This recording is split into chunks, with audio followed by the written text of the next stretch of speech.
you come in a little bit later, know that this is being recorded, and you will be able to see that recording on the Inspire's website at a later date. So no worries about missing the first few minutes if that happens.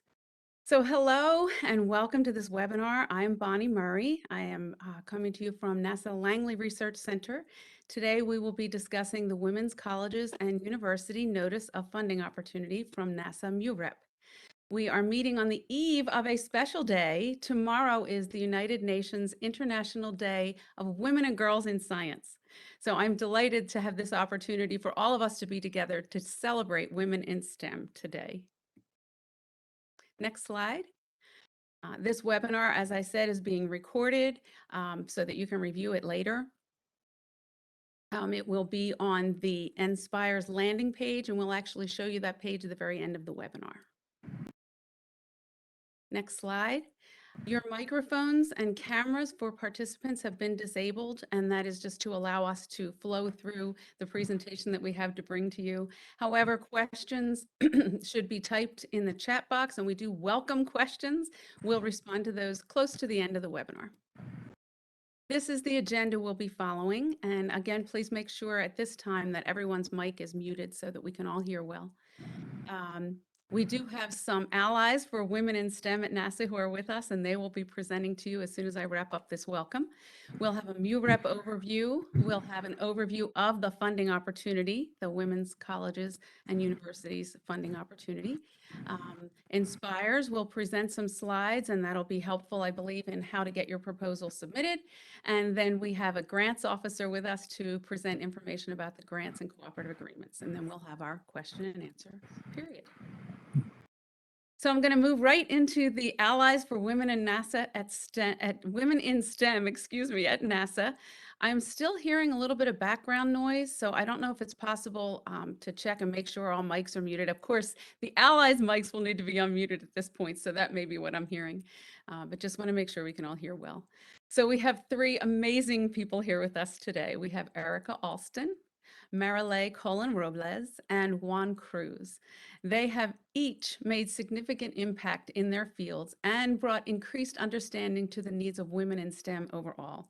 I'm excited to have them here to share their stories with you. Erica, I'll turn it over to you if that's okay. And then if you could turn it over to Marilei and finally to Juan, we'll move through the three of you. So thank you for being here.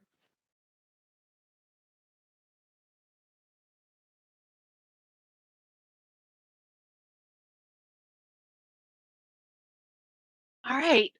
Can everyone see my first slide? Bonnie, can I get a thumbs up? Yeah. Yes. Awesome. All right. So it's a pleasure to be with you all today. I'm so incredibly appreciative of being invited to talk to you all this afternoon. Thank you, Bonnie, and to the Langley team for asking me. It's a pleasure. So I want to quickly, and I mean quickly because I talk fast, but also respective of time, because you're not here to hear from me. You're here to hear about this awesome opportunity through MUREP. But I wanted to give you a sense of who I am and how I got to where I am. These are old pictures, but this tells you everything you really need to know about me. I was a tomboy and I'm tenacious. I played football in middle school, and yes, I was the only girl. What you can glean from that is I wish I could say I wasn't a quitter because I did try to quit 3 times, but I am stubborn and I'm tenacious and I persevered because playing football with the boys is hard, but I found a way. That perseverance and tenacity really did carry me far. As a matter of fact, there's a quote from Maya Angelou that really sums up my approach. We may encounter many defeats, but we must not be defeated. So that what that means is just because you're going through something doesn't mean you are the thing you went through. You have to move past it. So I started when I graduated from undergrad, I went to Clark Atlanta University, which is a historically Black college in Atlanta, Georgia, sandwiched in between Spelman College, which is a women's only college, and Morehouse College. And I majored in mathematics. I graduated at Clark with my bachelor's and master's in applied mathematics. The same year I graduated is the same year I started here at NASA Langley. And when I started, I was lucky enough to come in under when Dr. Christine Darden was still at Langley. She is a pioneer. Not only was she one of the last human computers that you probably heard of with Hidden Figures, she was one of the last groups of women who were hired in as human computers. She went back. She also came from a HBCU, went back to college, got her PhD, and became world renowned in aerospace engineering. She is the person who modeled the sonic boom numerically. Those models still serve as the foundational basis for the models used to this very day. Matter of fact, NASA's now taking sonic boom technology again. We're taking it back up with our next program with the Aeronautics Mission Directorate, where we are trying to fly sonic planes quietly. And reason why, because as you can imagine, sonic boom is really loud. And prior to quiet technology coming on, sonic planes could not fly over inhabited parts of land, which is why the sonic jets that used to fly flew primarily over water. So the technology that she helped spear is still continuing on. She was a strong role model for me. You also have Dr. Sally Ride, the first woman in space.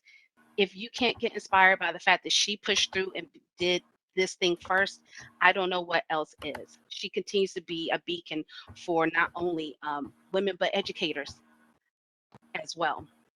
The reason why I think it's important for you all to focus in on STEM, this is a chart from 2013. It shows, when I look at this chart, what I see are opportunities. And it's opportunities because there's so much room for you to come in and make impacts into this field. The field is not saturated. That's why y'all are in STEM, not business. Business is saturated. STEM is not. The pool is big enough for you to find your swim lane and rock out. And I just want y'all to see that there are so many opportunities for you to find your niche in STEM. And sometimes it involves changing swim lanes, and that's okay. I've done the same thing.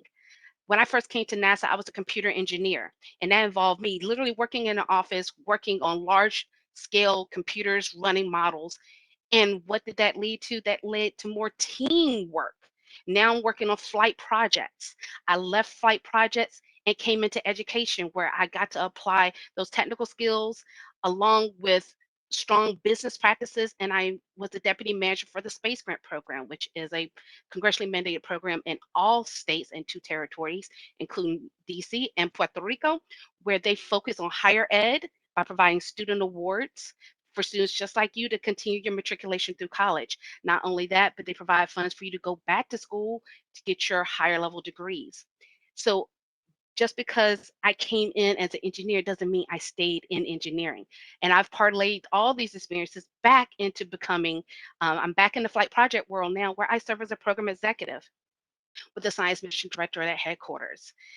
If anything, I want to leave you with this notion that this space is big enough for your biggest dreams.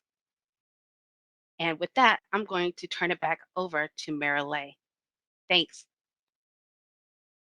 Thank you, Erica. And hello, everybody. My name is Marile Colon Robles, and I'm very excited to be here with you. My pronouns are she, her, and in Spanish, ella. I'm wearing a blue sweater, magenta shirt, purple glasses, brown hair, and my background is chalk drawings of clouds because I love clouds.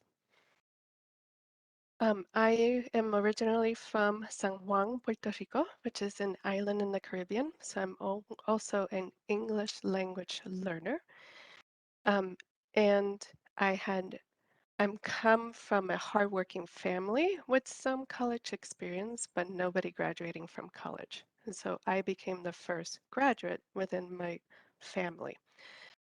And when I was little, I loved observing and I loved making observations. Here are my two favorite animals that I would make observations of, lizards and sharks. So I was a very unique girl, if you will, but that made it all the more wonderful. But I didn't realize that that was science, making observations, studying, asking questions. It took me a while to figure out that that was my passion. I also played the flute, so there's a picture of me with my flute, and then I actually tried studying music as my degree, my bachelor's degree. But I quickly realized that I should be in science. I was very fortunate to have lots of mentors as I took various risks throughout the career. The first risk is moving from music into science, and I'm happy to do that. Very happy now that I did that. Um, I thought I wanted to be a biologist with my love of animals, since they were the first ones that I studied. But then I took classes, chemistry classes, and decided to take one more risk and change majors. And I changed major to chemistry. It added an extra year, but by adding that extra year, I got to work in a laboratory with Dr. Olga Mayol Bracero, who used to be a professor at University of Puerto Rico in Rio Piedras, and I learned how to do research from start to end. It was my own research of looking at aerosols and air quality. And because of that opportunity, I was able to then take another big risk, but had people willing to mentor me and take me as their graduate student. I left the island into and came to the United States, another big risk. Had headaches for like 3 months because I would think in Spanish, translate it, and then say it in English. But it all worked out and it all went away. And I was able to then think in English and respond in English until it's 5 p.m. and then I get tired and some Spanish might come out. But that I think happens to everybody. And I came to the States and was able to get a degree in microphysics, cloud microphysics under atmospheric sciences with Dr. Bob Robber. In each of these opportunities, yes, there were challenges, but there were many more opportunities than challenges. So I learned to look at um, the lens of opportunities instead of the lenses of things that had happened. I kept my passion for music and for volleyball, and that's actually my NASA volleyball team, which I still get to play at. Currently, I'm the project scientist for NASA Globe Clouds, and I'm a first-time principal investigator of a program. So welcome all of those that might become first-time principal investigators. I get to, right now, do my dream, which is be a scientist, but also work with students with the GLOBE program. GLOBE is NASA's largest and longest lasting citizen science program about the Earth. Citizen science being that event when you are not an expert, but have the opportunity of making observations for the scientific community. So I take observations made by students and people around the world about clouds, match them to satellite data right here at NASA Langley Research Center, and see how these students make an impact with their observations and our understanding of climate.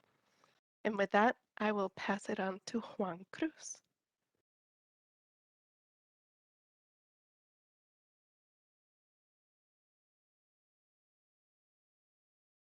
Thank you, Marilyn. Well, just as her, I also grew up in Puerto Rico.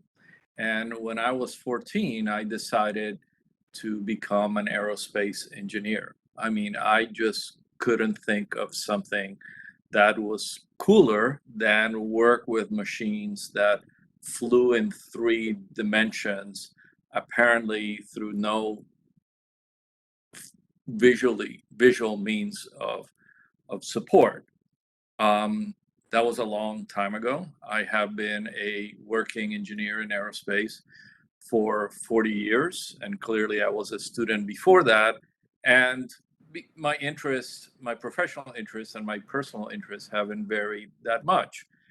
Besides being an aerospace engineer, I'm also into model airplanes and high-end gliders and sailplanes and all kinds of different areas of aeronautics and aerospace. And one of the things that has puzzled me through that whole time is this is really cool. How come there are so few women in this field? There is nothing inherently male about aerospace engineering. And when I was in college, back in the late 70s, early 80s, and my undergraduate, there were very few women then. And I thought, well, this will improve. And here I come near the end of my career. I'm at a point where I assist in making decisions of hiring staff and also interns. And it is frustrating that, 40 some years later, the pool of applicants, of female applicants for this position, is still much smaller than I would have thought would need to be. It's just too small. We need more women pursuing their career up through being a professional. And that's where we hope that you will be able to help us, is essentially correct that disparity and be able to retain females in STEM fields, so that we can eventually hire them and they can become engineers and scientists. I find, again, nothing in these fields that is inherently male. Clearly, there are some challenges somewhere. You're in a much better position than I am to resolve them, and hopefully, you will help NASA in doing so. So, thanks a lot for your interest in this program. Okay, back to you, Bonnie. All right. Thank you so much, Juan. Thank you, Marilei. Thank you, Erica. It is so wonderful to be able to hear from you who have walked this walk and been involved in this work. And I hope that was great encouragement to those of you who are future proposers who are on the line. That's just a sampling of the plans we have to introduce you to NASA personnel and facilities throughout the time of these awards. So thank you very much for being here, Erica, Juan, and Marilei. You're welcome to stay if you'd like, but we are going to move on to additional segments of the presentation today. And the next speaker will be Alicia Batteroni Cortez. Alicia is the integration manager for MUREP. So she weaves together all the different threads of activities that are happening and creates a beautiful tapestry. And I'm very delighted that Alicia can be here with us today. She sits at the headquarters level of the MUREP program. And Alicia, I'll turn it over to you to present the MUREP slides. Thank you, Bonnie. Can you just give me a thumbs up for the mic check there again? Just want to make sure you're hearing me okay. All right, fantastic. So if we can go on to the next slide. Welcome. We are so happy to see so many of you here on the call today. And I'm going to give you a bit of an overview about the NASA Office of STEM Engagement and the role of MUREP, or the Minority University Research and Education Project, within that office. So let's go ahead to the next slide. So MUREP is part of NASA's Office of STEM Engagement, whose vision is to immerse students in NASA's work, enhance STEM literacy, and inspire the next generation to explore. And ultimately, we're all about engaging students in NASA's mission.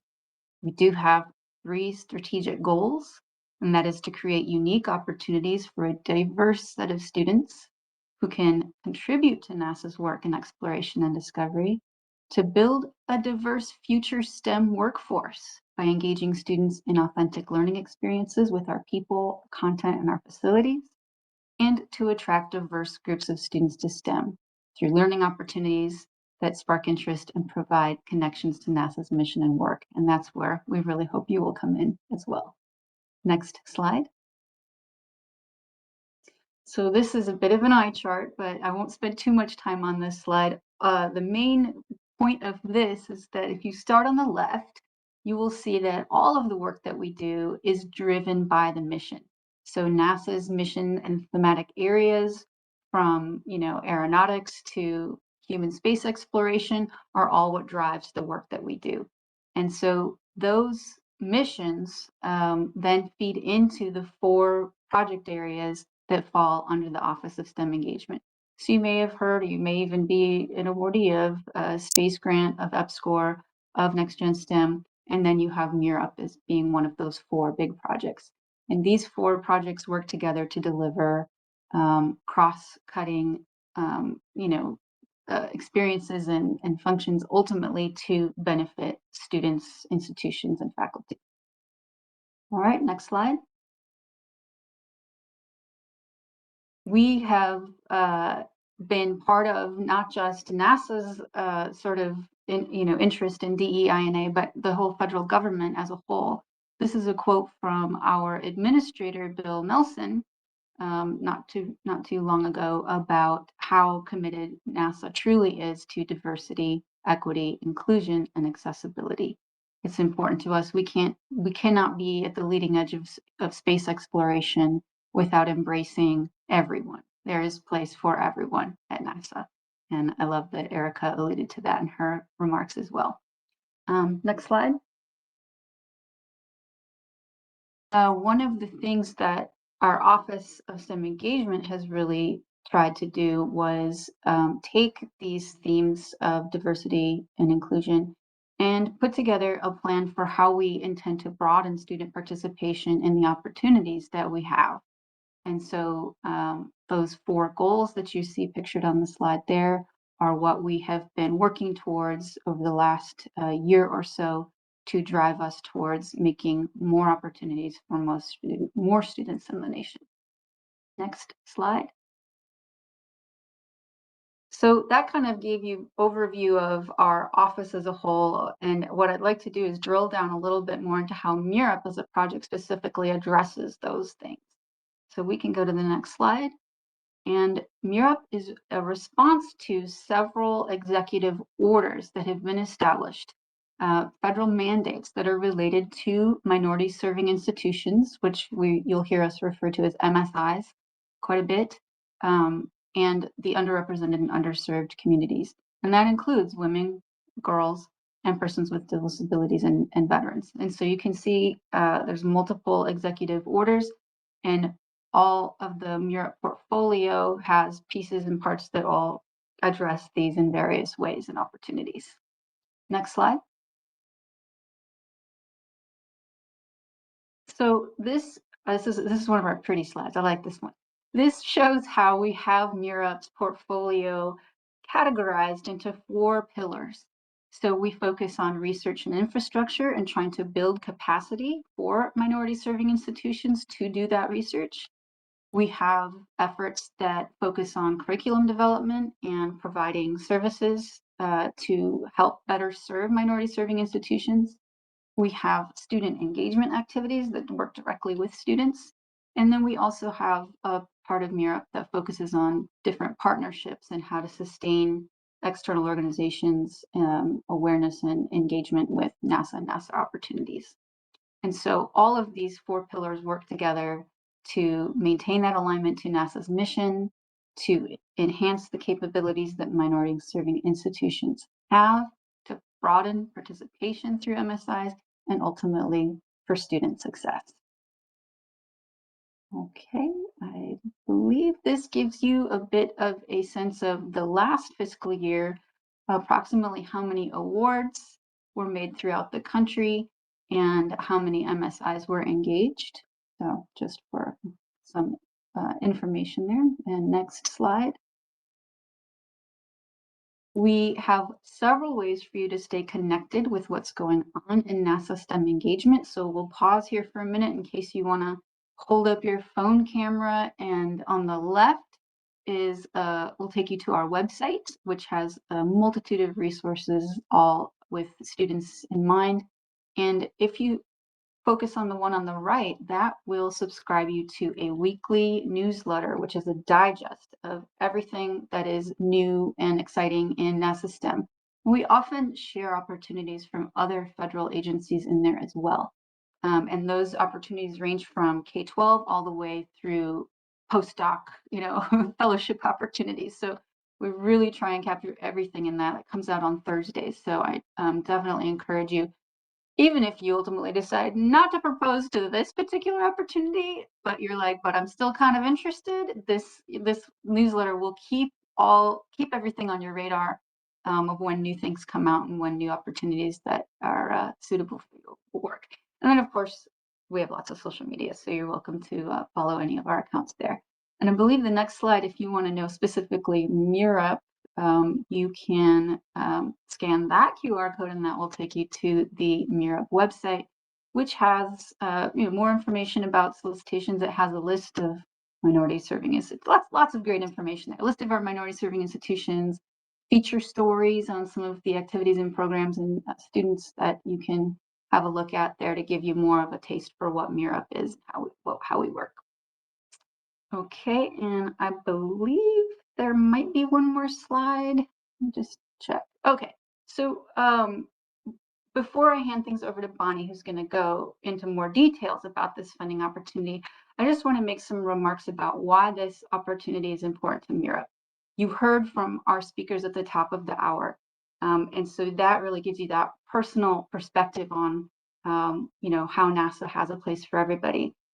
But as we're striving to create this more inclusive and equitable society, we are inviting you to help us address this significant gender gap that we have in the STEM fields.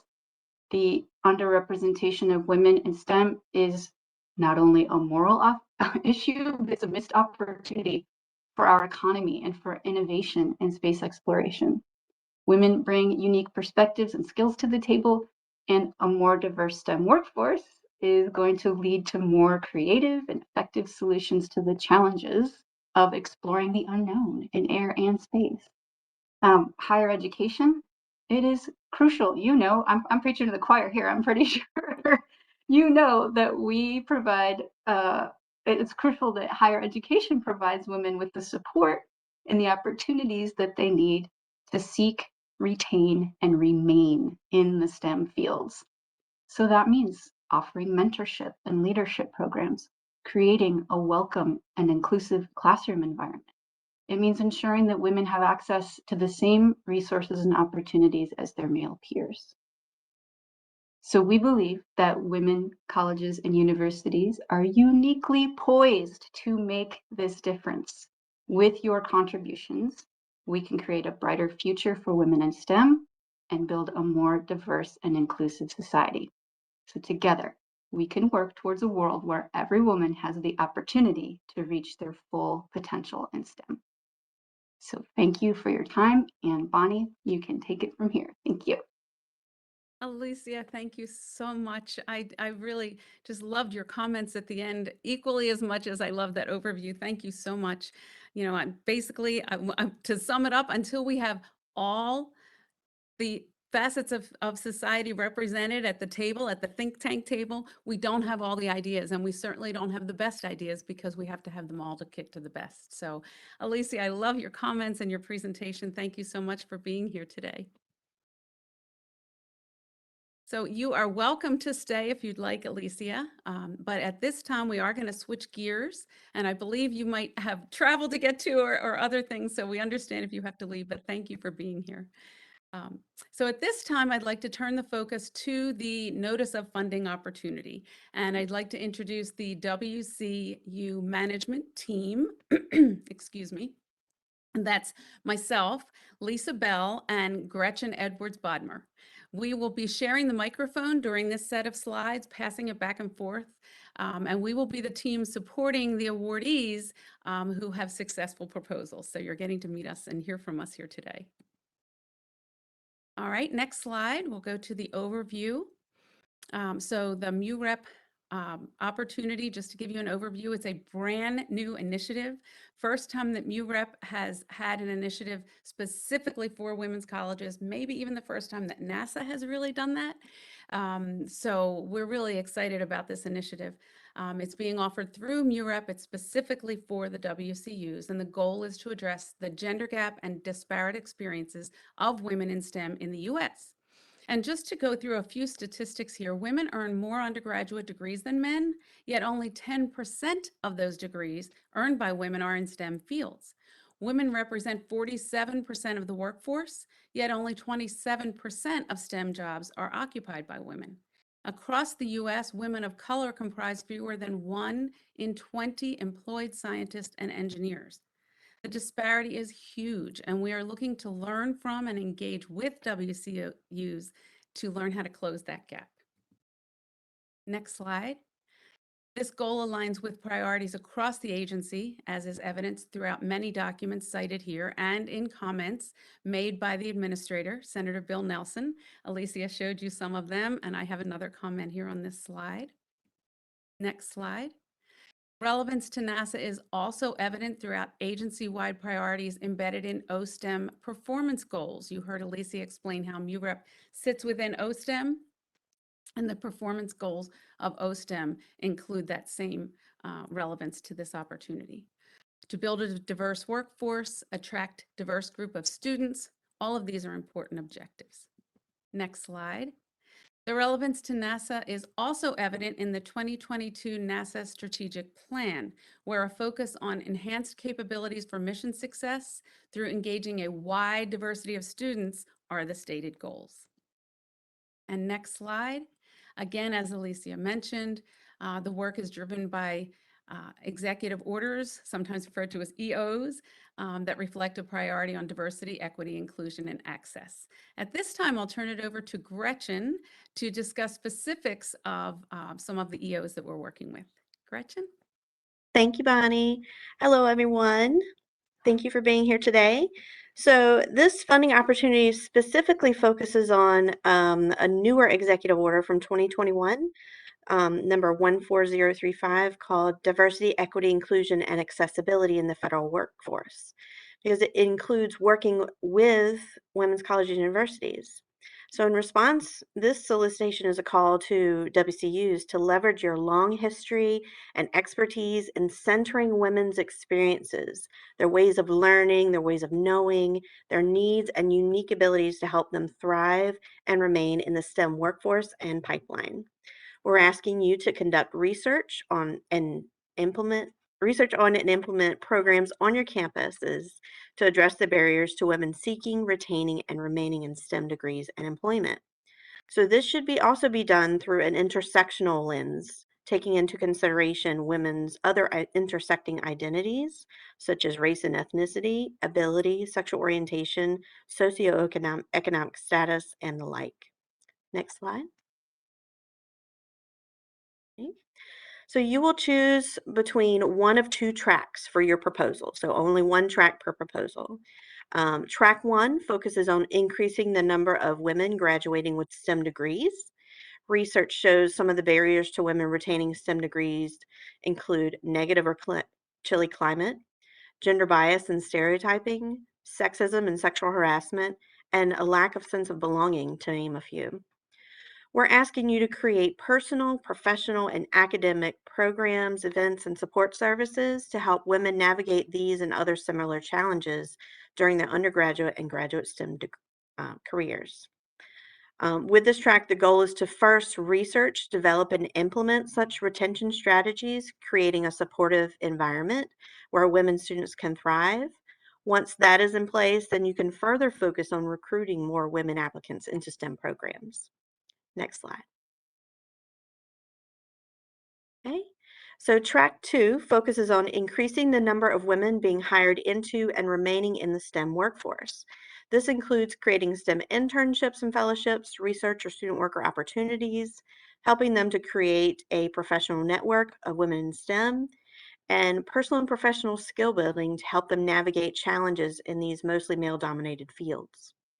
Research shows some of the barriers to women obtaining STEM employment and remaining in the STEM workforce include the glass ceiling, pregnancy and motherhood, isolation, tokenism, having their contributions ignored, discrimination, stereotyping, harassment, the old boys club, lack of role models, impression management, and more recently, the increased number of women leaving the workforce due to the pandemic. The goal is first to research, develop, and implement such skill building and retention strategies, creating a supportive environment where current and future women in STEM can thrive in their fields. Once that is in place, you can further focus on recruiting more women applicants into the STEM workforce and STEM programs. Next slide. So this is the list of all eligible women's colleges and universities based on data from the Department of Education. So lead proposers must be employed by a women's college or university. If your school is not on this list, but you're interested still, women's college and university leads can still partner with other institutions and organizations. And we'll talk a little bit more about that later. And for now, I am going to turn this over to Bonnie. Thank you, Gretchen. That was awesome. And as Gretchen mentioned, if your institution is not in that list, and by the way, that list is included at the end of the actual NOFO, as we call it, at the appendix 10.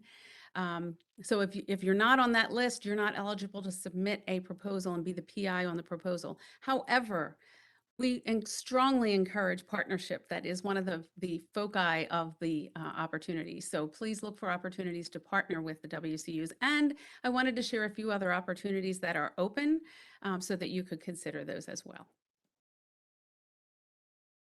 So regarding how many awards and the money and things like that, we are hoping to select between 6 to 10 proposals. They will each be for an amount of $250,000 for the 3 years.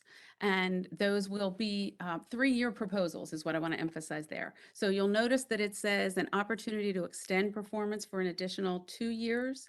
And that is an optional piece that we will implement later on in the process after you've been awarded. So you do not need to include information about that in the proposal that you're submitting. So just follow the directions that are on this slide. Look, you're looking for a 3-year period of performance, and for each one of the years, $250,000 will be available. So consider that as you write your budgets and your programs. The awards will be implemented as cooperative agreements to reflect the substantial involvement of NASA working with each institution throughout that period of performance.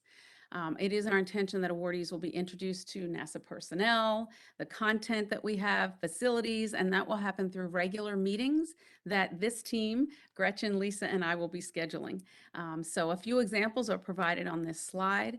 And I'll now turn the presentation over to Lisa to share some of the proposal information with you. Thanks, Bonnie. Good afternoon, all. So we just want to take the time to massage, once again, this proposal information and the very specific content and forms of application that are going to be included therein. So everything that we're going to be referencing in these next couple sections are very detailed outline within the NOFO itself. But we just want to highlight and reaffirm a couple parts of the proposal information and guidelines and expectations. Of course, once again, these WCU, Women College and University Awards, are intended to provide resources where we are intending to gain an advanced understanding of these significant gender gaps that we've been talking with you about this morning, and the very unique disparate experiences of women in STEM across the nation, and of course, in higher ed and in the workforce itself. And so we are expecting these sound proposals to include all required elements outlined within the NOFO. And I just want to go through a few key parts that are going to help you to do that. We are expecting a description of the plan of program development toward a specific part. Please stay on that specific slide before. That is outlined in section 12.7 of the NOFO. If I could ask you to please go back to the prior slide. Thank you so much. We are also expecting the support to develop and implement programs as outlined under the budget and requirements section. So what does that ask? What does that ask guiding you to do? So we are looking for specific information regarding personnel time, travel, meetings, research, and a lot of those unique, nuanced, special resources that may come under the guise of your proposal. And of course, the other major part being that of the reported outcomes that are going to be outlined in the evaluation section 12.8 of the NOFO. And next slide now, please. Thanks so much. All right, and so what does that proposed content and application submission look like exactly? Think about this as 3 major parts. And we want to make sure that you understand what those guidelines and proponents specifically in ordered elements look like. So let's go through the first major part, that of the project description. That is asking for, and once again, just emphasizing in this order, that of a project schedule and timeline. Next, you should include, please, the management plan. The third part shall include data sharing and guidebook development. In the next couple of slides, I'm going to emphasize that those are actual deliverables. I'll take a bit more time to massage that coming up just shortly. Part 4 will include a collaboration plan. We heard earlier, just a couple minutes ago, we are definitely encouraging partnerships as a part of this NOFO effort. And then the closing part being that of a budgeted table, really sound budgeted table. And we're going to talk a little bit more about what a good budget looks like a little bit later on this afternoon. Just make sure that you're describing things like the line item purpose of each cost, where there are partnerships, really talking about how those funds are allocated across the partnerships and totaling them out. But like I said, we'll give you a few more tidbits a little later in this presentation, but just take the time to massage that these proposed components, once again, must be in that order. And then just some specific guidelines, of course, are further described in section 10.6.2. The next major component is that of each PI must provide a comprehensive curriculum vitae. And then the final part will include relevant letters of support. Next slide, please. All right, so as we're talking a little bit more about key personnel, section 10.3.2 talks about the roles and responsibilities of WCU key personnel. Just make sure that every institution that is submitting a proposal has identified a single individual PI. If I'm hearing a little bit of feedback from microphone, if I can ask that we please check that microphones are all muted except for the presenter. The PI is going to be responsible for the quality and oversight of the entire proposed effort, and the PI must be employed by the proposing institution at the time of the proposal submission. So where you are seeing in this NOFO a requirement for key personnel, that person is and must be that of the PI. Co-investigators are optional, but they are not required. However, proposals may include a co-PI as part of the effort. Please refer back to section 10.3.2 for all detailed roles, responsibility, and exactly what the expectations are for that of key personnel. I'm going to pause, please, and allow for open mics to please be muted. Thank you so much. Can we please advance to the next slide? Okay, and as promised, there is a data sharing plan. We'll refer to that as a DSP. Understanding, as I mentioned earlier, that that is a part of an expectation of what will come in the form of deliverables as a part of your effort. Just want to highlight a few big three components that we are expecting as a part of that data sharing plan. So you'll have an exciting opportunity to develop one or more published technical products, papers, journal articles. Those types of things are going to be required during the 3-year period of performance. Again, that's at least one, but more would be welcome. You're then going to be expected to disseminate these technical publications at an appropriate and identified professional conference or conferences and meetings and workshops. And then very important, at the conclusion of the period of performance, each recipient is going to prepare a really unique opportunity in the form of that guidebook that we mentioned earlier. Your guidebook deliverable is going to summarize your best practices and lessons learned that you've gained through your period of performance. And then it's going to serve the purpose of sharing these ideas with other WCUs, women's colleges and universities, as well as with other MSIs, other minority serving institutions. Next slide, please. Okay, Bonnie, I'm going to turn it back over to you.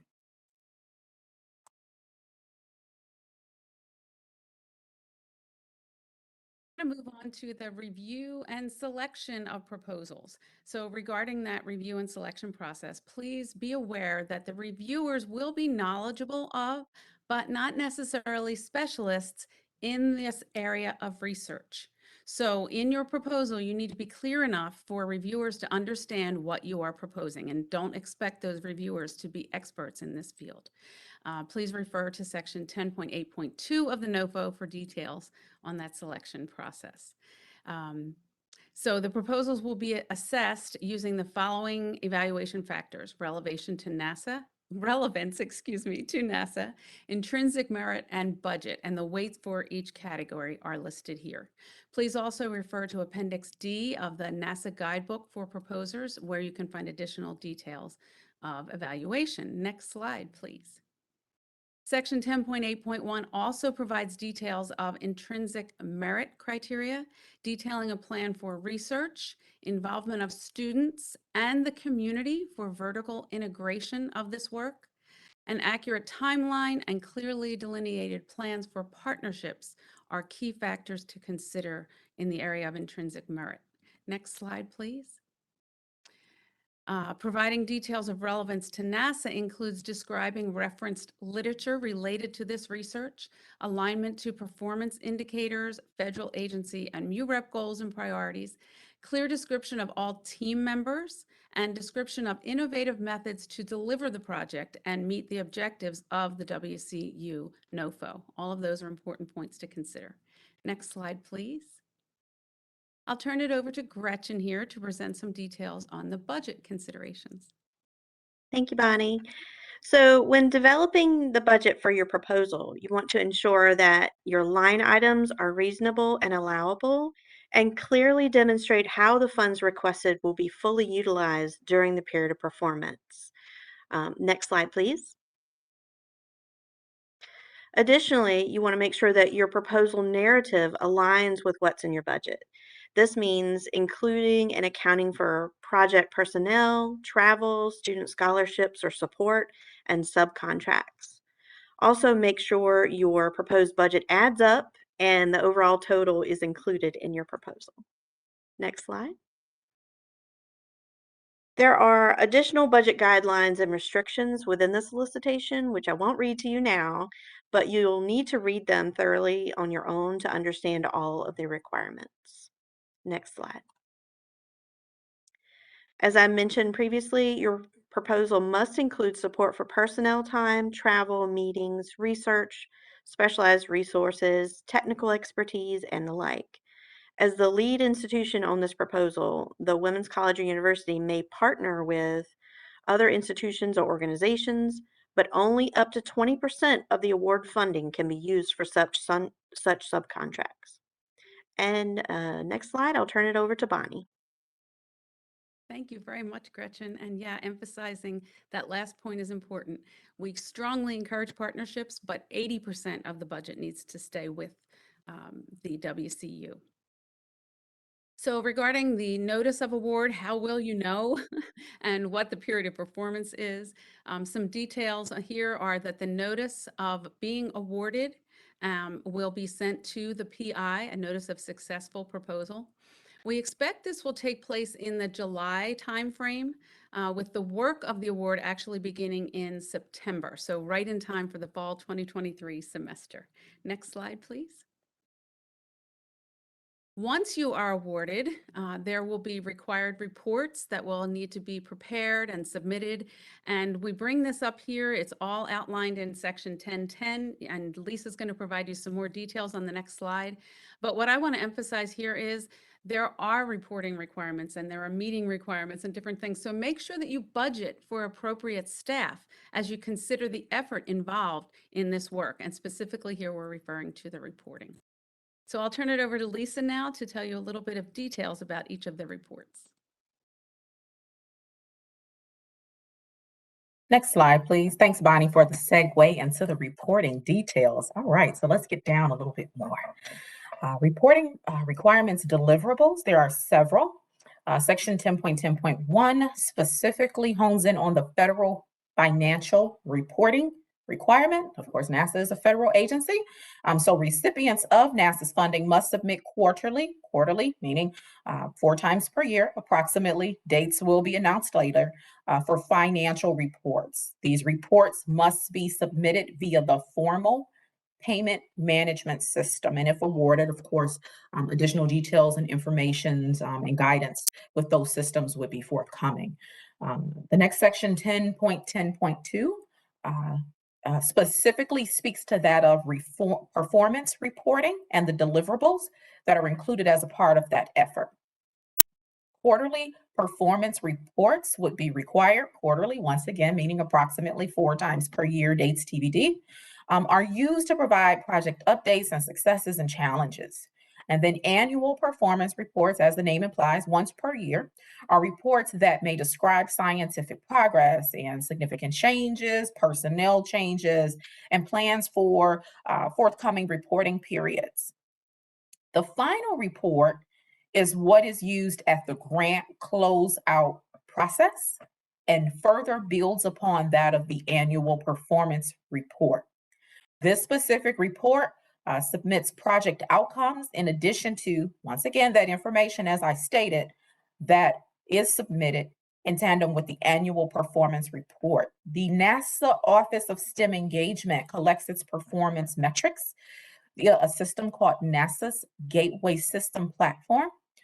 The PI, once again, that's the key personnel, is expected to oversee and monitor and to ensure the requirement to submit the performance metrics in a timely and responsive manner.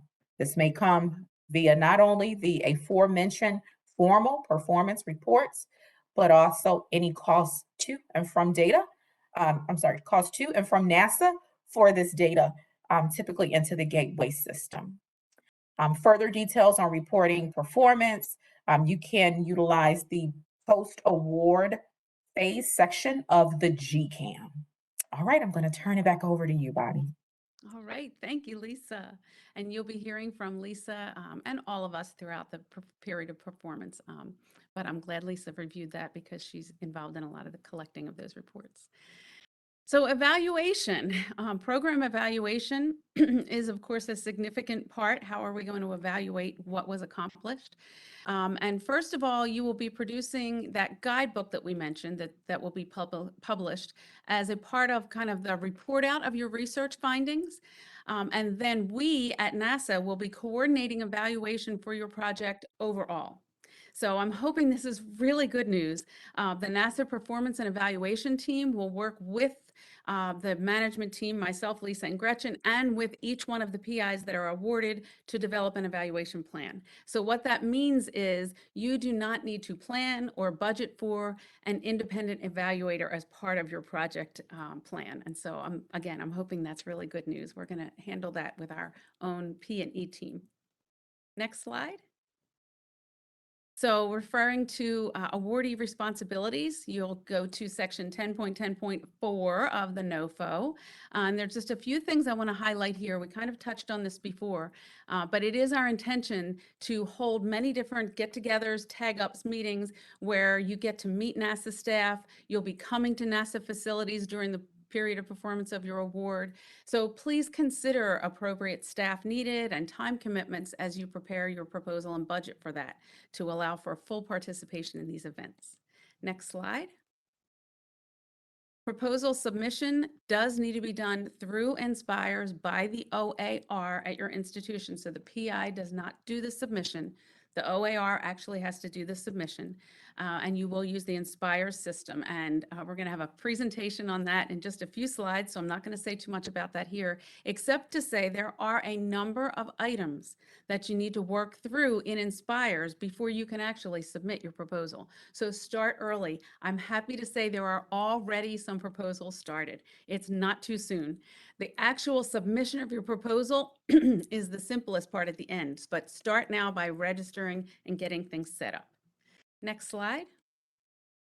So just to review the key information and dates, the proposal was already released. It is open now. We're doing the first webinar today. The proposals are due on April 17th. And notice that's 5 p.m., not midnight. And the reason we did that is the help desk at Inspires closes around that time. And so we want you to be able to get help and not be stranded submitting after the help desk is closed. So I think the rest of the information we've covered, just want to put that all on one table for you. And then next slide, remind you of some resources that are available to you. And at this time, then, we'll turn it over to Beata Kozak. And thank you for driving the PowerPoint up to this point, Beata. I'll turn it over to you for information about Inspires. Of course, thank you.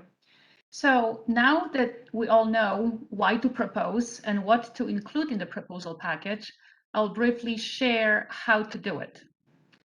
So as Bonnie mentioned, all proposals must be submitted electronically via the NASA Solicitation and Proposal Integrated Review and Evaluation System, more conveniently referred to as Inspires. The image to the right shows the Inspires welcome page, homepage. And I want to bring your attention to two places on this page. The first is where you go to create an account, which is right here. This is done by clicking on the blue rectangle over here. Registration in Inspires is public and open to everybody, and a lot of people register to just get updates. But registration is mandatory in order to prepare and submit NASA research proposal, for example, or participate in the peer review process, or register an organization or manage your organization's proposals. So many of you may already have an Inspires account. And in this case, you just need to make sure you're affiliated with the organization that you're going to propose with, which would be your women's college or university. First-time users need to create an account, and it's a two-step process. After you finish going through the screens to create your account, you will receive an email with instructions on how to activate your account. And this final step is actually how your account becomes active. So make sure to look for it also in your junk, other inboxes, spam folders. Sometimes it lands there. And if you can't find it, contact the Inspires help desk as soon as possible. So on this page, the other place I want to draw your attention to is Help link, which is right here on top. Not only it is where you find user guides and other helpful resources, it also includes Inspires FAQs and information on how to reach the Inspires help desk. And the help desk should be your first line of defense if you encounter any difficulty maneuvering through the system. Please know that they are not tasked with addressing solicitation or programmatic concerns, but they are phenomenal with diagnosing and solving issues with the Inspires system. So as mentioned before, proposals must be submitted through Inspires. They will not be accepted via grants.gov or hard copy format. All members playing a significant part in the proposals must be identified, and all proposal members must have an active account in Inspires. And we talked about that earlier. So when the PI is done with the proposal preparation, he or she needs to release the proposal to the organization. And each organization has an authorized organization representative, which is the AOR, who will be submitting the proposal to Inspires. So make sure to identify an AOR of your organization and communicate clearly regarding when they have to have a proposal so they can submit before the deadline. If your organization is not registered in Inspires yet, this slide outlines some details on how to proceed. Again, work with help desk for more specific. Lastly, if you are serving as both a PI and AOR, you will be wearing two separate hats when working on the proposal. Just an awareness that these are two distinctive functions. Again, the submission deadline is April 17th. All proposers are urged to familiarize themselves with the Inspires site and solicitation requirements early. As a PI, please let your team members know to be on the lookout for a notification email from Inspires when you add them to the proposal. After that, team members will need to access their Inspires account and click the link to confirm their participation in that proposal. We listed the designated email account. If you have any questions, that's the place to send them to. We maintain this email inbox regularly and post FAQ questions on the solicitation landing page. Important takeaways. Well, I guess, I'm sorry, I think I skipped a slide. That's what happens when nobody's driving my presentation. But just to start from the top, I don't want to miss anything important. If you want to take away one thing, is help desk. They are really thorough. They're really helpful. Just be mindful that they are open from Monday to Friday between 8 and 6 p.m. Eastern time. No weekends and after hours. Manage your time accordingly, and everything should be fine. So this presentation and the recording of this meeting, webinar, will be posted on MUREP landing page, MUREP WCU landing page. And this concludes the portion of the webinar on how to apply. Wishing you all the best, and thank you for joining. Awesome. Thank you, Beata. That's great information. And again, the takeaway is start early today. Go in and just start looking into Inspires and get yourself worked up in there, into the different parts.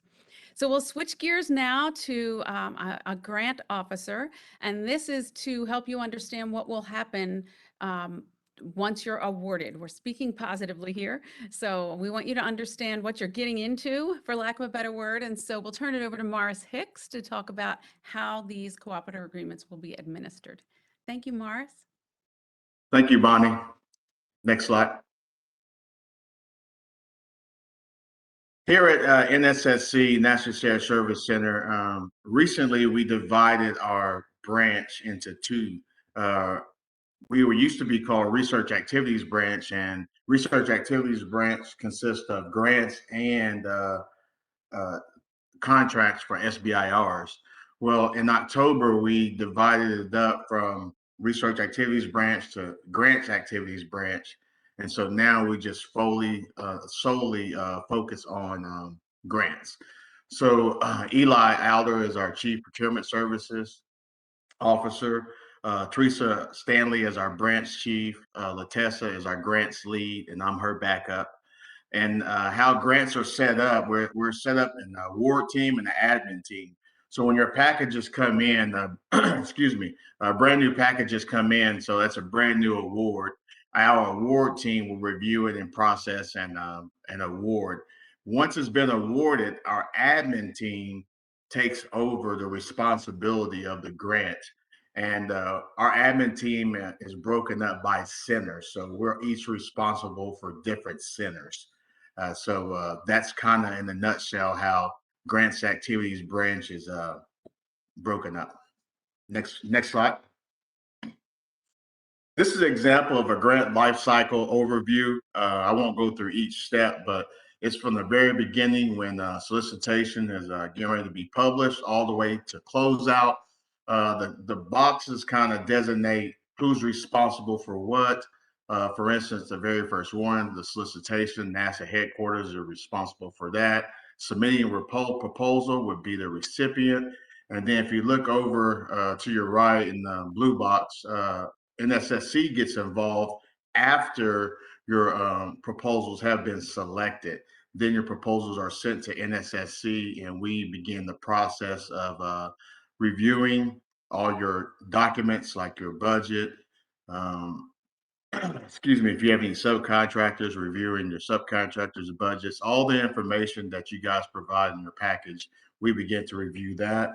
And then at the end, when the grant's over with, it goes to our closeout team, and they will begin the process of closing out the grant. Next slide. Inspires has just heard a topic presentation about Inspires, but how it connects with NASA Shared Service Center here with the grants activities branch is once your packages are submitted via Inspires, then we download the packages and we begin our portion of reviewing the awards. Next slide.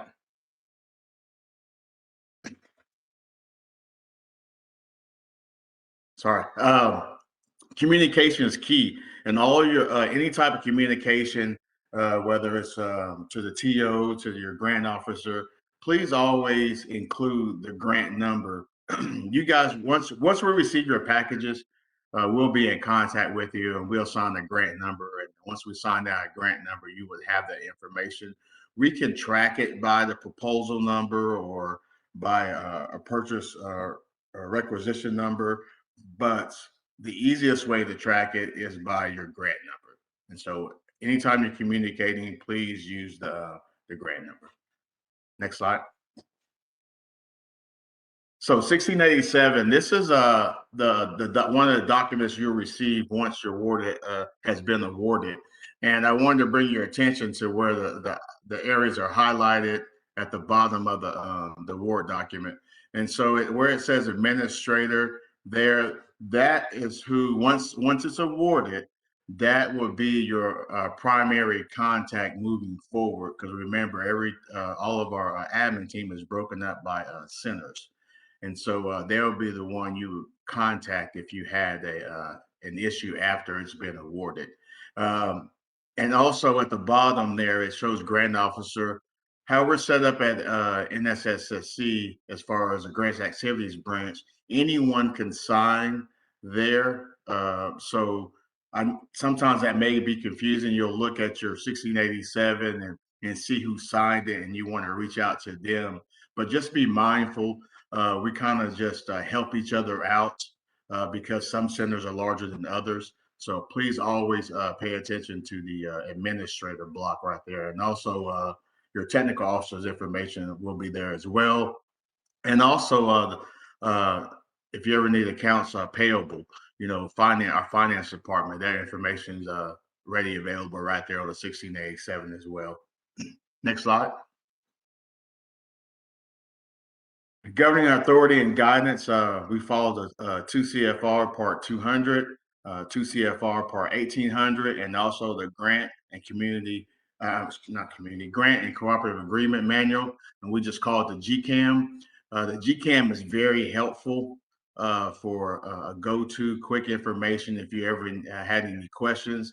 Again, you can always reach out to a grant officer here at the NSSC. But this is a very helpful tool. A lot of things from the CFR 200 and CFR 1800 are incorporated into the GCAM. So that's a very helpful reference for you. Next slide. So once your grant has been awarded, some post-award rules. Some of the things we want to highlight, it would be complete the proposed work. Whatever's being proposed, please make sure you complete it. Send your reports in a timely manner, which is indicated in the required publications reports. When you receive your award, at the bottom of your award will be required publications section. And it tells you exactly when reports are due, who you have to send them to, and the time frame, if it's going to be a quarterly report, an annual report, semi-annually report. So we try to make sure that you guys are aware of that information. So just please make sure you just review your new awards when you receive them. Also, drawing down funds. Sometimes this can become an issue. Please do not wait till the end of the grant to draw down your funds.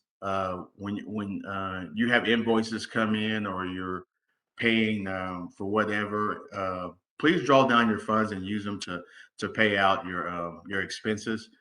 Waiting to the last minute can cause issues. So if you're continually drawing down your funds, it makes our process a whole lot easier, and we're not reaching out to you with concerns, thinking possibly that you're not even working on the grant because you're not drawing down your funds. So please make sure you draw down your funds.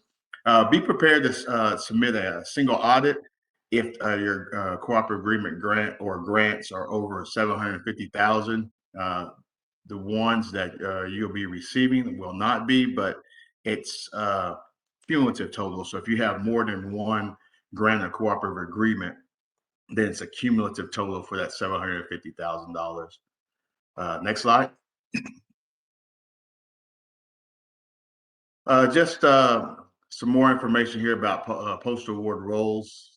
You can also, if you're at the end of the grant, you need more time to finish up some research, or just need a little extra time for whatever reason you didn't get finished in the period of performance time. You can also request a no-cost extension.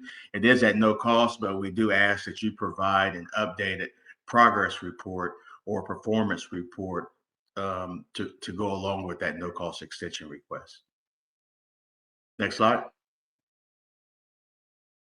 The roles of a technical officer. So here are the roles of the technical officer. It's important that the technical officer knows this, and as a grantee, you know this as well. Technical officer reviews the progress reports or performance reports and the final reports.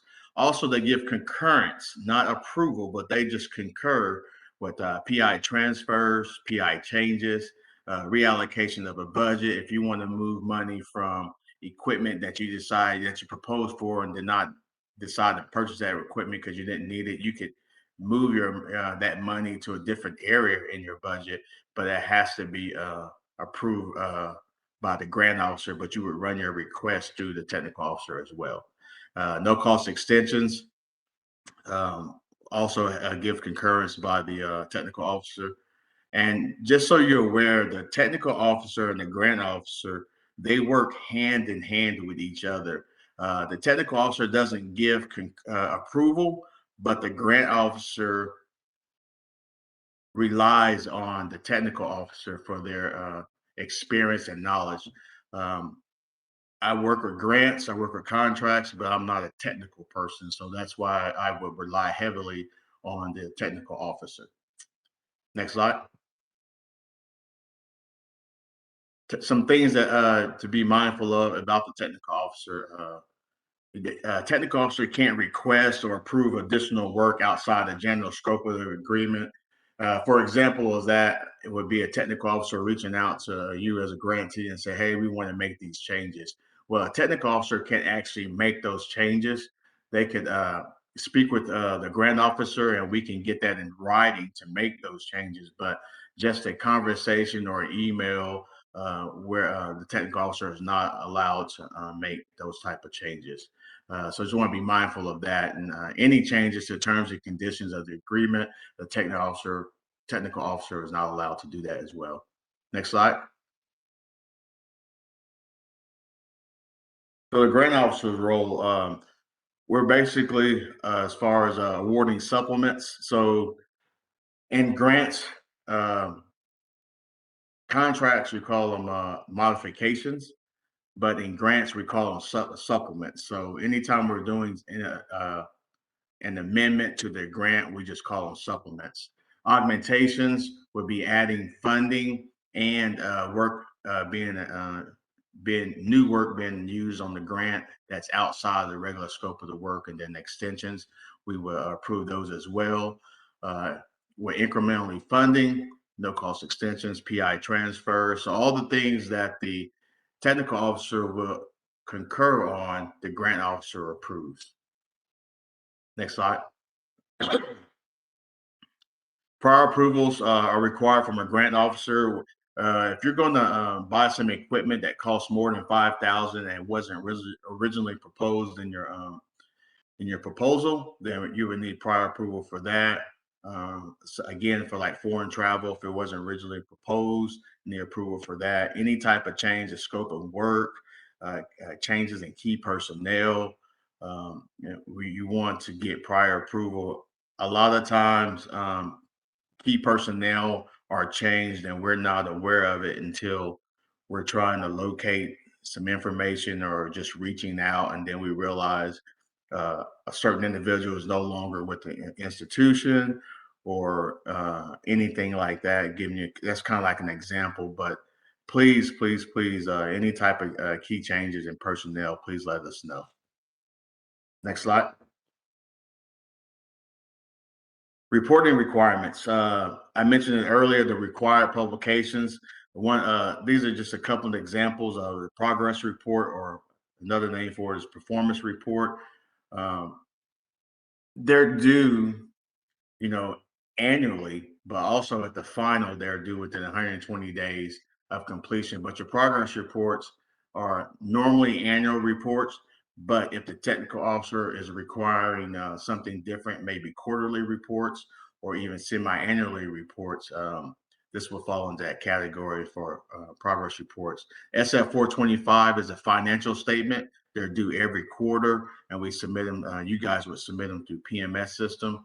And also at the end of the grant, you have to submit your final SF 425 or federal cash transaction report within 120 days of completion. Next slide. Report reminder. So here at NSSC, we try to be to help remind you guys ahead of time, so that way you guys do not become delinquent in submitting reports. So in the box, the blue box you see on your right hand side, it says the anniversary date. That's the date that your grant or cooperative agreement in this case has started. Let's just say the date is May 16th, 2021.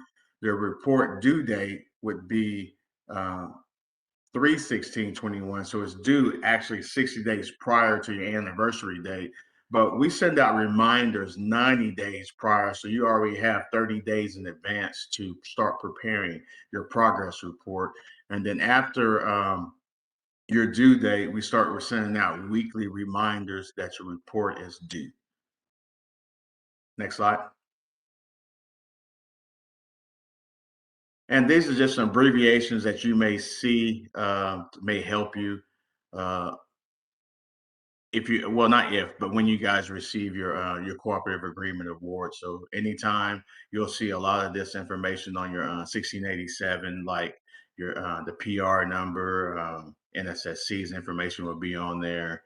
So just any questions that you guys have or about a grant or cooperative agreement, just please reach out to the NSSC and we'll be able to answer your questions. And I'll turn it back over to Bonnie. All right, thank you so much. And we are going to go into some questions here. Beata, I'm going to ask if you could go to the last, well, right there is good for starters, yeah. So thank you, Morris. Morris talked a bit about the technical officer. That will be me. So I'm providing my contact information here. All questions or any inquiries to me go to that WCU address at the bottom, the MUREP WCU. And then if you could go to the next slide, I believe it's actually the one after. Yeah. So I wanted to say there's some great questions in the chat, and we're going to answer as many as we can in the remaining minutes that we have here. But what we will do is capture the chat and put all of those questions with responses in this FAQ doc. I know it's very small on the screen, but the purpose isn't for you to read it. The purpose is for you to know it exists. It is updated at least weekly with new questions that come in, and it's available on the landing page. You've heard us refer to the WCU landing page several times, and Gretchen put the link in. Thank you. So once you're there, you'll be able to find this FAQ doc. You'll also be able to find the recording of this presentation and the slides from this presentation. Everything will be on that landing page. So at this time, I'm going to go through, I'm just going to start all the way at the top and go through some of the questions. And Gretchen and Lisa, I'll allow you time for input as well, or Beata if it's something that pertains to you, but I'm going to go through the questions that were posted in the chat and see what we can answer. Let's see. So there's a question about tracking and measuring STEM employment. The measurement is expected to be over the 3 years of the POP. We can't ask you to measure anything more than that. So, we'll need to work out details of that, honestly, as we get into the award and each award and what it is you're working on. That requirement would only apply to one of the 2 tracks. But that's a great question, and we're going to need to think through that and provide additional details on that. Is there a requirement for the PI to include statements about current and pending support? No, that is not a requirement. Neither is the time and effort table that is required for RNA proposals. Who should the letters of support come from? From the partners. Our idea in asking you for letters of support is to show how you intend to work with partners on this award. You might also have letters from support of other people within your institution. Gretchen or Lisa, do you have anything to add on this one of where letters of support? And you might not. I just want to leave you space if you have some other ideas. Hi, Bonnie. Nothing to add at this point. Thank you.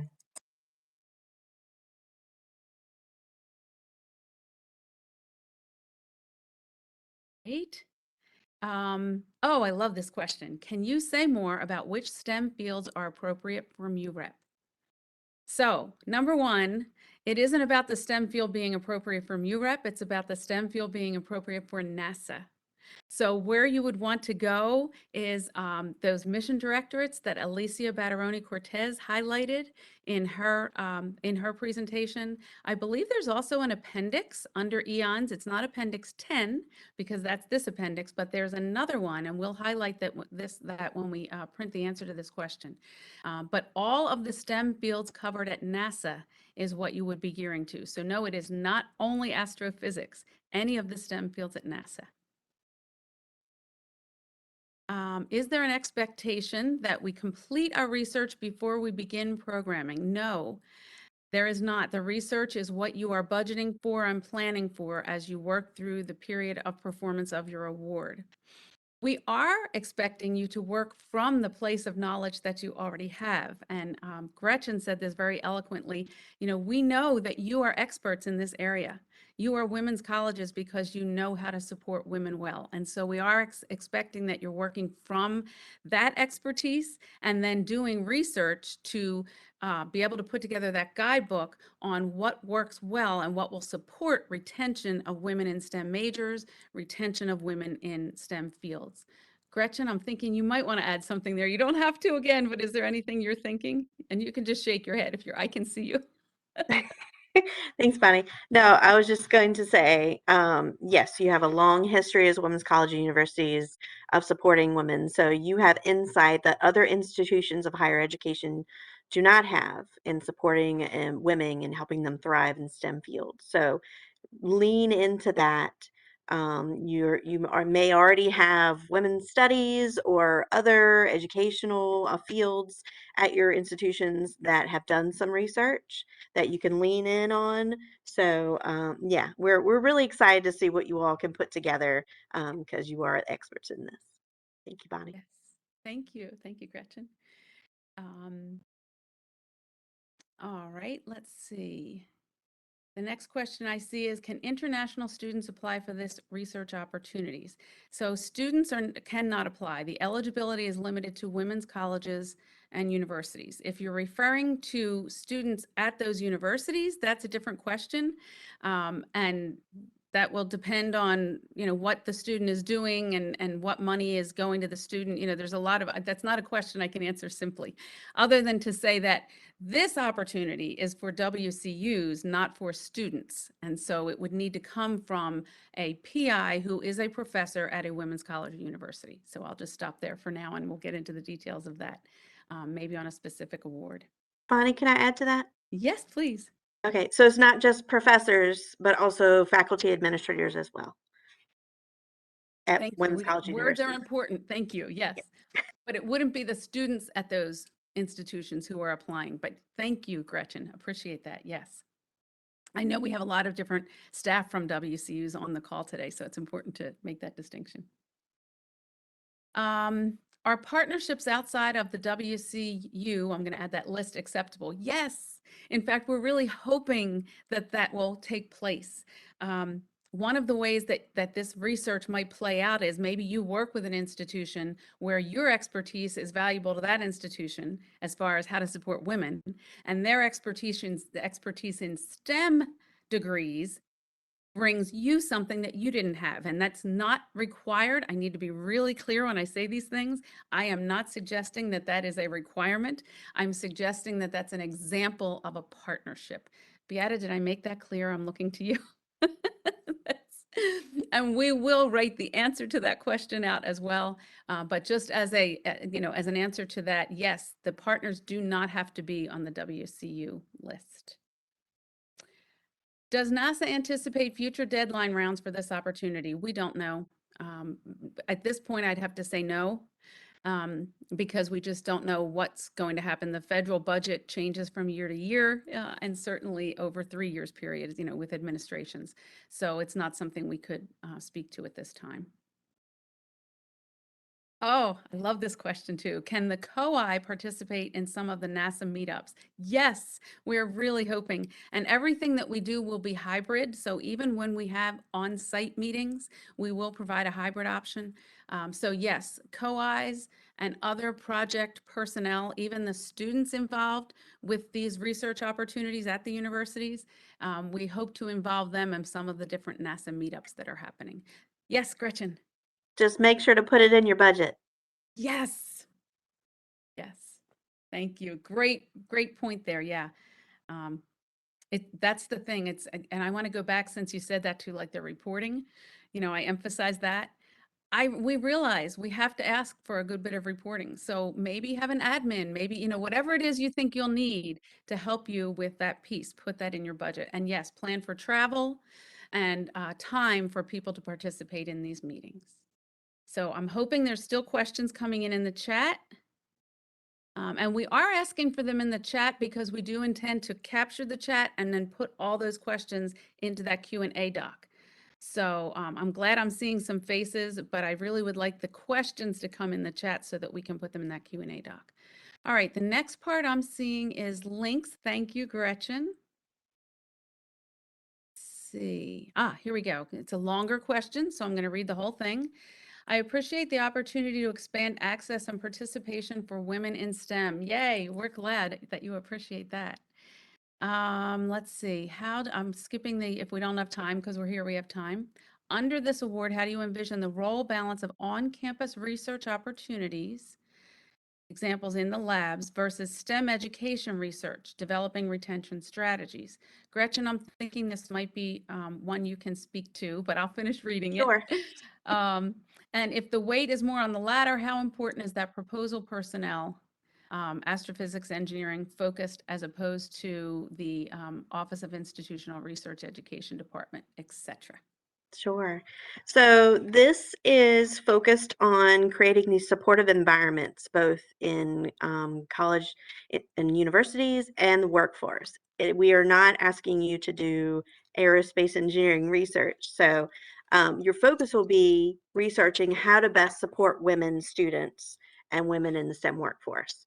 And those opportunities that you want to provide for them, say, if you choose the second track, focusing on the workforce, can be, you'll work with partners in the community or NASA to have internship opportunities where those students can get hands-on experience, so that when they graduate, they have that level up in order to be able to get a STEM job. So that's really the focus of this solicitation, is creating those environments where women can thrive in STEM degrees and the workforce.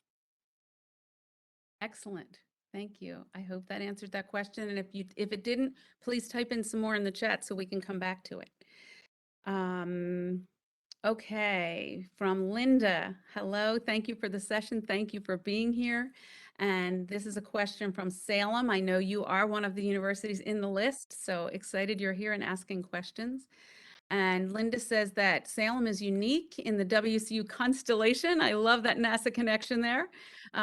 They have an academy with 912 and a college with separate curricula and staff, common focus in STEM. Is there room in the grant for a partnership between 912 single high school? Yes. Yes. So I'm so glad this is here, because I threw out a term that I would love the opportunity to explain. I threw out the term vertical integration. And what we are hoping for in that vertical integration piece is that the women involved in this research, the women students from the women's colleges, have the opportunity to work with the 9 through 12 group, maybe even the 5 through 7 group in your community, and vertically integrate this practice through those levels of education. So yes, there is definitely room for that. And I see we are at 2 o'clock on the hour. So I think we'll need to save the rest of these to be answered in the Q&A. Beata, I'm looking to you. There's a couple more questions. Do we have autonomy to answer a few more, or do we need to cut off? I'm not sure what We the could. parameters are. We could, a few more minutes. Okay. All right, thank you. Then I think the next ones we can answer pretty succinctly. And was there anything you wanted to answer or say there, Lisa or Gretchen, about that? Working with, okay. I'm glad I got to explain that vertical integration piece because that's important for us to see. Do you fund scholarships with this grant? That is not specifically outlined. I don't know that it's forbidden, but it isn't something that we have written that we're looking for. It could be written into the budget. If that's something you need, like maybe you need a student to be able to do some of that vertical integration and you need to be able to fund that through scholarships. Internships are a significant part and you can write funding for internships into your budgets. That can be for both NASA internships at NASA centers. And if you need to know the amounts for that, you can find that on the NASA websites. It can also be internships at industry, and we would love to see that as well. That's another level of vertical integration. After school, the vertical integration going up to employment. So yes, we'd like to see that. JET Assistance Program Administrators. Oh, I guess it's project assistants. Yes, if you need to write in a project assistant or program administrator, put it in your budget and plan for that. And make sure you describe what they will be doing. Research experience and internships are only available in track 2. I don't believe that's true. Is that true, Gretchen? I might be wrong. That is specifically stated in there because the purpose is to ensure that they have some hands-on experience going into the workforce. So for track 1, it's really focusing on creating that supportive environment within the college or university itself. So they stay in the STEM degrees. Right, that's true. And I'm thinking though, in doing that and staying in that STEM degree, there may be internship opportunities that would be part of staying in the STEM degree. So that would flow into track 1. Is that correct? And we can put all that in writing, as I said, and get it clear to you. Yeah, So we can there are follow up. possibilities. Go ahead, Gretchen. I was just gonna say we can follow up on that one. Yes. Thank you for being here at the webinar too. How do indirect costs play a role?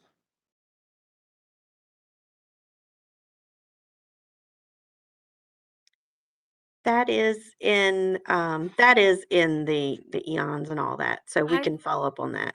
Yeah, that's That why I makes was sense. frown. I don't want to, because I almost don't want to get into that detail. I don't want to say no to the question, but if I looked like I was frowning, that's better read than spoken. That is outlined in the actual NOFO. So it's there. STEM fields, does that include business? It's science. Yeah, it's the science Science, field. technology, engineering, and math. Mhm. But there's also, you can integrate that with entrepreneurship, such as the tech transfer. There's lots of opportunities. So, but the focus is women in STEM. Yes. Yep. And again, I would recommend you scour NASA's websites to get examples of the NASA science and like Gretchen said, that the different opportunities, the STTR and, the tech transfer pieces and things like that. Is there a cap on course releases for the PI funded from the grant? I think that's so specific, we'll have to look that up and reference sections for you. And can funding for workshops, organizations, just do the workshops, don't put the food in the budget at this point. Just plan a workshop and you'll need to work out the details of that. But workshops, definitely, yes. I wouldn't go into detail about food purchases. That's my recommendation. Anybody else? Anything? Okay. Oh, okay, there are additional questions. All right, so we will need to look up NASA NASA verbiage, if you will, on the purchase of foods for workshops. That seems to be an important piece here, so we'll look that up and let you know what the parameters are there. And there's a question about international students again. I feel like we answered that, so we'll put it into text and put it in there. Can it be more than one type of research? And then I think I'm gonna stop here. There's just one more because we went 5 minutes over now. So That the last research, question. okay, yeah, do That- you want to answer that one? Yeah, can we just end on this last one Yeah. and we can answer the other ones? It's the can more than one proposal be submitted by a single institution?